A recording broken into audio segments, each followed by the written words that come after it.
और आपका अपने YouTube channel geography and GK by MP Beniwal में हार्दिक स्वागत करता हूँ। आज अपने पढ़ेंगे राजस्थान का इतिहास। तो राजस्थान के इतिहास के बारे में देखिए। तो राजस्थान के इतिहास के बारे में इसको अपने 3 भागों में बांटेंगे। राजस्थान के इतिहास को 3 भागों में बांटेंगे। पहला है प्राक इतिहास, अध्यय और ऐतिहासिक। तो राजस्थान के इतिहास को पढ़ने के लिए अपने को इसको 3 भागों में बांटना पड़ेगा। प्राक इतिहास, अध्यय और ऐतिहासिक, या इसको अपने ये भी कह सकते हैं, प्राक ऐतिहासिक भी कह सकते हैं। तो इसकी अपने बात करें, प्राक इतिहास या प्राक ऐतिहासिक, तो इसके बारे में लिखित साक्ष्य की बात करें, लिखित साक्ष्य की अपने बात करें तो इसके बारे में कोई लिखित साक्ष्य अपने को नहीं मिलता। कोई लिखित साक्ष्य नहीं है। प्राक ऐतिहासिक काल की बात करें तो कोई लिखित साक्ष्य नहीं है। अध्यय की बात करें तो लिखित साहित्य है या लिखित साक्ष्य है, पर क्या है, पढ़ा नहीं गया, पर पढ़ा नहीं गया। इसमें जैसे आगे अपनी सभ्यता की बात करें, वैदिक सभ्यता है, हड़प्पा सभ्यता है, इसमें जो भी अपने को सामग्री मिली है वो अपने अभी तक पढ़ नहीं पाए हैं। ऐतिहासिक की बात करें तो इसका लिखित साक्ष्य भी है, लिखित साक्ष्य भी है और पढ़ भी लिया गया है, और पढ़ भी लिया है। तो प्राक इतिहास का अन्य नाम की बात करें अपने, इसको अन्य क्या कह सकते हैं, अन्य नाम की बात करें तो इसको कह सकते हैं अपने पाषाण काल। दूसरा नाम क्या है प्राक ऐतिहासिक काल का? पाषाण काल। पाषाण काल को अपने 3 भागों में बांटा गया है। कितने भागों में? 3 भागों में। पहला है पूर्व पाषाण काल, पूर्व पाषाण काल। तो पूर्व पाषाण काल में देखिए क्या था, क्या किया था, अग्नि जलाना सीखा था, अग्नि जलाना। और उसके बाद है मध्य पाषाण काल, मध्य पाषाण काल में अपने बात करें तो पशुपालन के अपने को अवशेष मिलते हैं। पशुपालन के जो अवशेष मिलते हैं वो अपने को मिलते हैं बागोर, जो कि है भीलवाड़ा में। प्राचीनतम है ये, सबसे प्राचीनतम अवशेष है। अगर ये तो है राजस्थान की बात, इसी के संदर्भ में अपने भारत की बात करें, इसी के संदर्भ में ये प्राचीनतम अवशेष पशुपालन वाला भारत की बात करें तो ये आपका आदमगढ़, एमपी में इसके अवशेष अपने को मिले थे। अब अपने इसी में बात करें, नेक्स्ट है नवपाषाण काल की बात कर रहे हैं अपने इसमें। अब अपने तीसरे की बात करेंगे, नवपाषाण काल। पूर्व हो गया, मध्य हो गया, अब तीसरा आ गया नवपाषाण काल। नवपाषाण काल में क्या था, मनुष्य ने कृषि करना सीखा, कृषि करना सीखा और कृषि के साथ ही पहिए का आविष्कार हो गया, पहिए का प्रयोग कह सकते हैं, पहिए का प्रयोग हो गया। और इसी खेती करनी भी उसने सीख ली थी नवपाषाण काल में। कपास की खेती करना भी मानव ने सीख लिया था। और सबसे बड़ी बात है कि बस्ती में रहना सीख लिया उसने।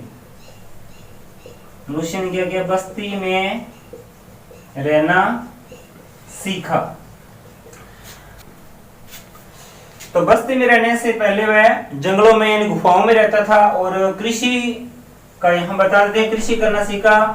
तो ये पशुपालन तो वो मध्य में कर ही रहा था, पशुपालन तो वो मध्य में कर ही रहा था। तो उसके साथ उसने क्या है, पशुपालन के साथ साथ उसने आज भी इसके उदाहरण है, आज भी जो लोग खेती करते हैं वो पशु रखते हैं, आज भी वो चीजें चल रही है। अब अपने बात करेंगे राजस्थान के इतिहास के बारे में कि इसका जनक कौन है। राजस्थान के इतिहास का जनक, राजस्थान के इतिहास का जनक, तो जनक है, इस जनक की अपने बात करें तो वो है जेम्स टोड। आपसे पूछा जाता है कि राजस्थान के इतिहास का जनक किसे कहा जाता है, तो किसको कहा जाता है, जेम्स टोड को। अब जन्म की बात करें जेम्स टोड के, तो इनका जन्म हुआ था मार्च 1782 में जन्म हुआ था।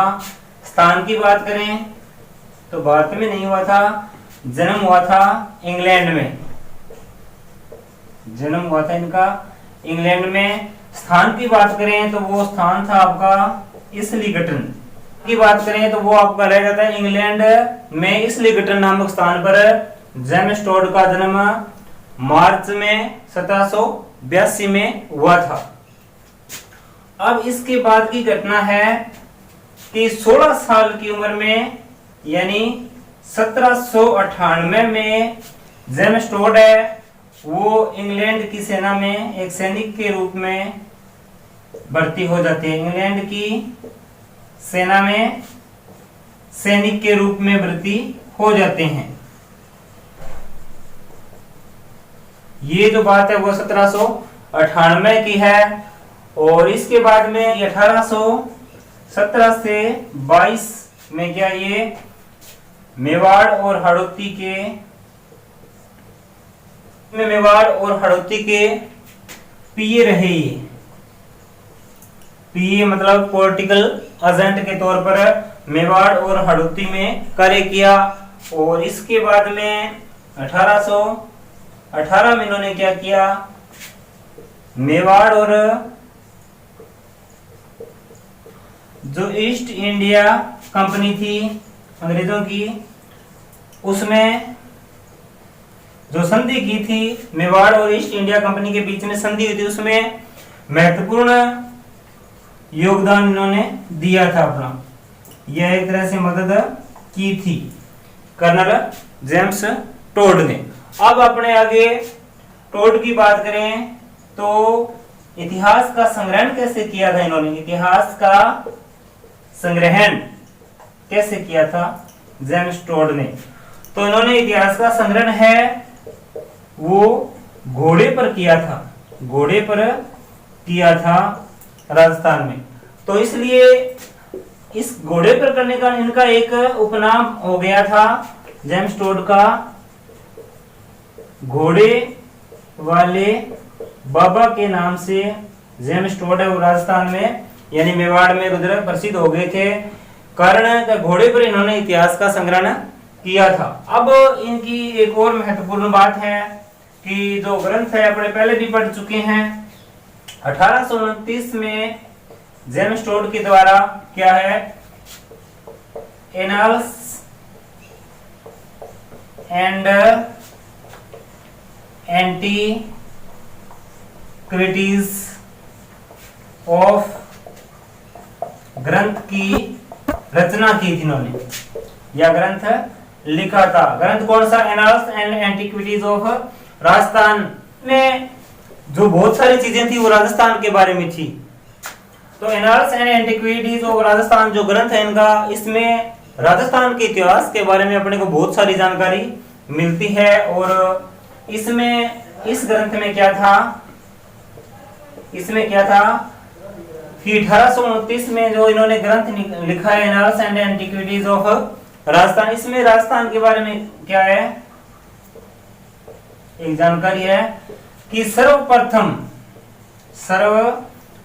इस ग्रंथ में राजस्थान को क्या है, राजस्थान या राजस्थान है वो कर्नल जेम्स टोड के द्वारा इस ग्रंथ में annals and antiquities of Rajasthan, यानी राजपुताने को,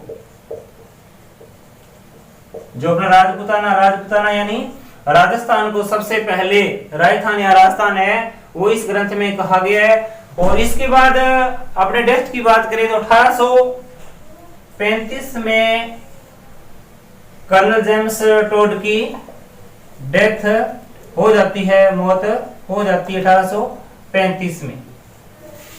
तो ये इसके बाद अपने गोयल वंश की बात करेंगे।